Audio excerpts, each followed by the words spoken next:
Good morning, students. Today we are going to start our new topic, motion of an object under free fall. Now what does that free fall means? It is the when the object is falling only under the influence of gravity, that there is no external force is applied on the object except the gravitational force, and the object is falling only under the influence of gravity without the air resistance. In fact, there is no air resistance under which the object is falling. So this type of fall is considered as a free fall. So if an object is released from a height near the surface of earth, it is accelerated downward. So the object is moving under the influence of gravity, so the object is accelerating downward, and that acceleration is due to the gravity, and hence the acceleration will be a constant, and that will be equal to 9.8 meter per second square, and there will be no air resistance on an object. So this type of fall of an object is considered as a free fall. Now if downward force is positive, if downward direction is positive, and initial velocity with which the object is thrown will be considered as 0, that is, we have not given any of the velocity to the object, so the initial velocity will become 0, and the acceleration will be equal to the acceleration due to gravity.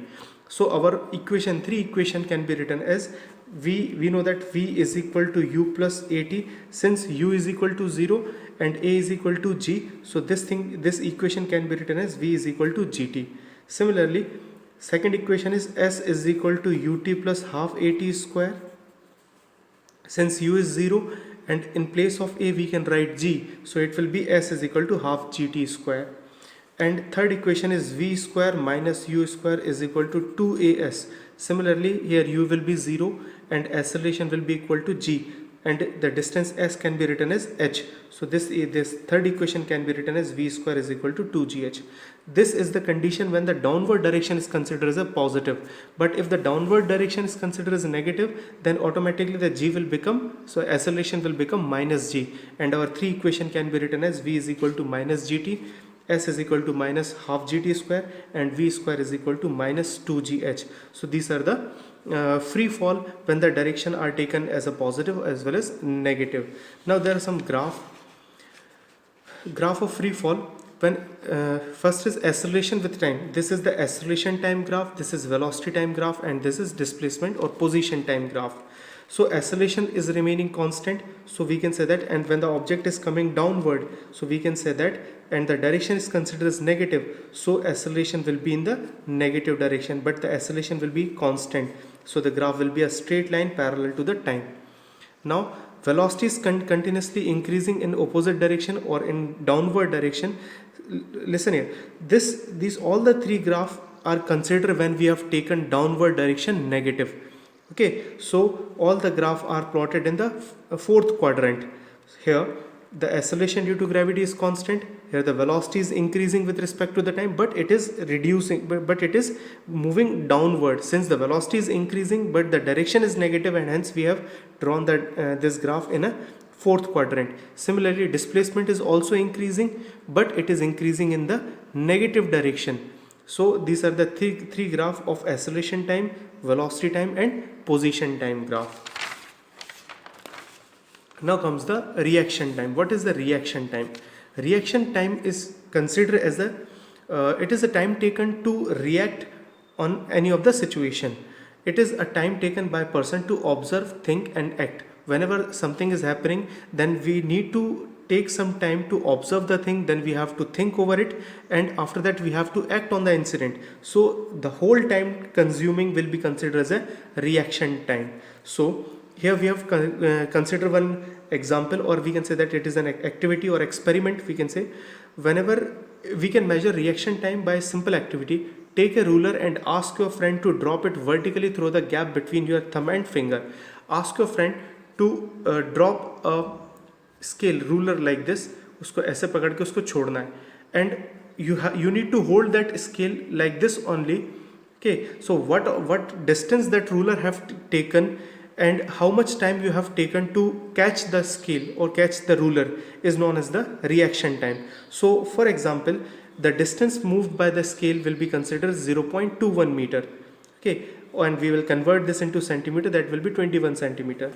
And reaction time we need to find, acceleration, since the object since the ruler is moving downward, and hence we have considered the acceleration due to gravity 9.8 meter per second square, and the initial velocity was 0 because your friend have just dropped it, so initial velocity will be considered as 0.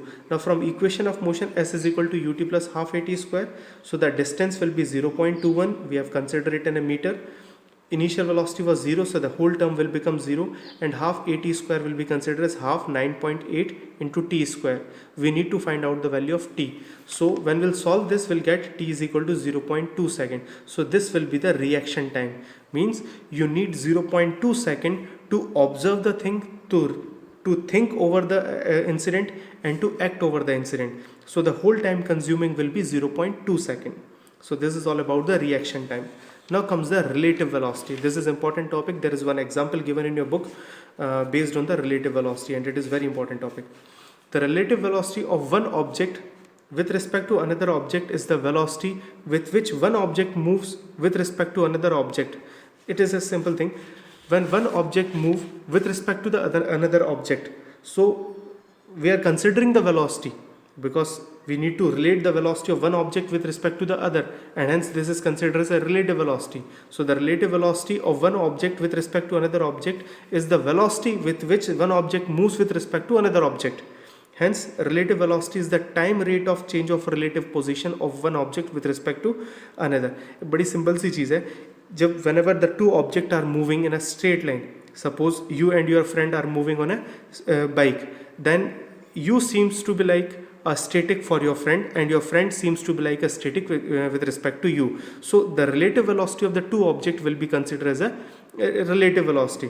So the velocity of the two objects with respect to one another will be considered as a relative velocity. Now we need to derive the expression. First of all, we'll consider two objects A and B are moving uniformly with average velocity VA and VB. See that these are the average velocity of the two objects VA and VB in one dimension. Now this is the initial position of the object as xa 0, that is the time, and xb 0, this is at the time 0, and this is also at the time 0. Our position of object at t is equal to 0, and xat and xbt are the position of the object at some time t. किसी time t की हम बात कर रहे हैं, and this expression is given by the position of the object at time t is given by xa0 plus va into t. How this came? This came through this expression. Change in position upon time is equal to velocity. So this is the final position at time t. This is the initial position at time 0.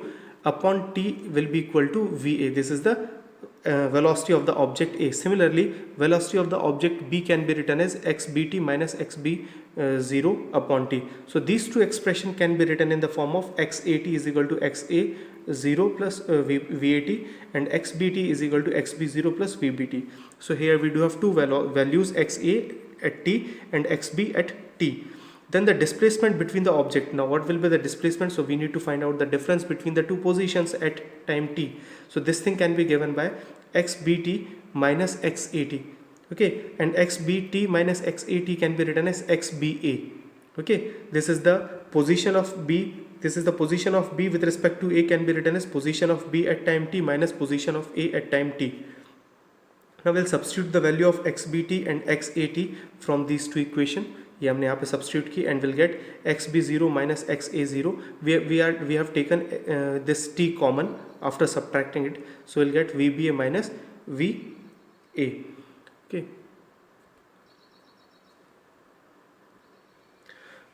now we have just substituted the values, and we have taken this xba over left hand side, and it will be xba at t minus xba at 0, and we have taken this t also in denominator, and hence we'll get xbat minus xba0 upon t is equal to vb minus va, and this whole term will be considered as vba, velocity of b with respect to a. Then this thing can be written as vba is equal to vb minus va. Similarly, we can write vab is equal to va minus vb, or vba is equal to vb minus va.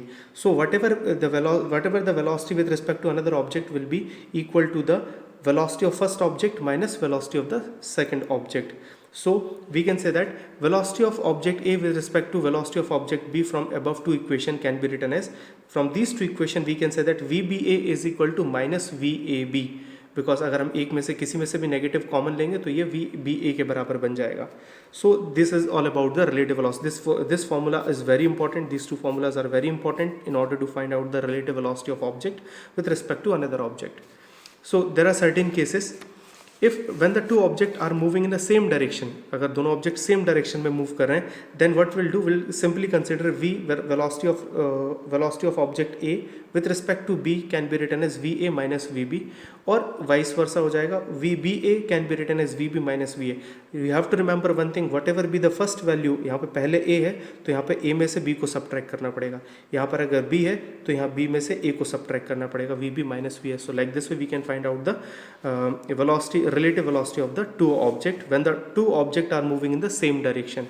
And what we can conclude from these two formula, thus the magnitude of the relative velocity of the two object with respect to other object is equal to the difference in the magnitude of the two velocity. That is, the relative velocity of one object with respect to another will be equal to the difference between the two velocities. So this is the way how we can find out the relative velocity when the two objects are moving in a same direction. Okay, now comes the second case, when the two objects are moving in opposite direction. How we'll find out the relative velocity when the two objects are moving in opposite direction. Suppose we need to find out the relative velocity of A with respect to B. That means VA minus VB. Since the two objects are moving in opposite direction, this is the velocity of A and this is the velocity of B. The two direction will be in opposite. So what we will do, we'll just change the direction VB. इसको हमने जो VB था उसको हमने minus consider किया because the direction of VB with respect two is opposite. So when we'll solve this, we'll get VAB. This is the magnitude. VAB is equal to VA plus VB. So whatever be the two velocities, if we need to find out the relative velocity of the two objects when the two objects are moving in opposite direction, then we'll just add two velocities. ये वैसे बिल्कुल वैसा होगा जैसे कि जब हम किसी एक ट्रेन में मूव करते हैं और सामने से कोई ट्रेन आती है तो वो सामने वाली ट्रेन opposite डायरेक्शन में मूव करती है. In that case it seems to be like the train which is coming from the opposite direction is having a very greater speed. Why it is so? Because the relative velocity is the sum of the magnitude of the two individual velocities. So this is the way how we can find out the relative velocity when the two objects are moving in opposite direction.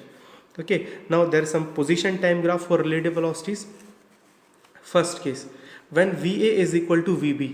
This is the case when VA and VB both are having the same velocity, and if they do have some difference in its initial position, then the two objects will never meet because both the objects are moving with same velocity in the same direction. So the two objects will never intersect or will never meet, and the graph plotted between the two objects will be parallel to one another.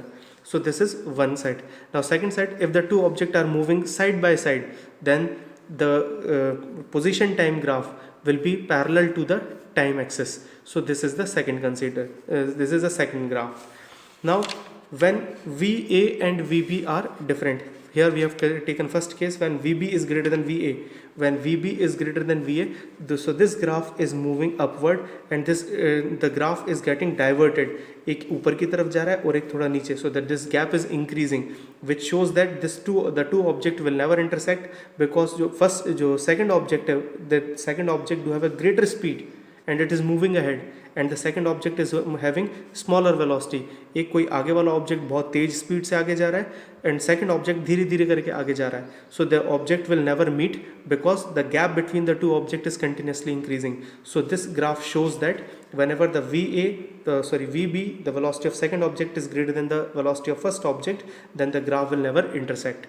But when the object which was started late and the object which is started earlier, अब जो यहाँ पे देखो second और जो first object है, the first object which was having a position backward, वो अगर थोड़ी तेज स्पीड से मूव करेगा, then there will be a situation when the two object will intersect और when the two object will meet. So this is the object A this object is the object A is moving with a greater speed and the object B is moving with a smaller lesser speed. So there will be one time when the two objects will meet. So these are the graph with which we can understand the position or the relative velocity of the two objects. There are some examples given in your book. You need to solve that example. In case you find any sort of difficulty in solving those examples, you can just ask. Okay, thank you.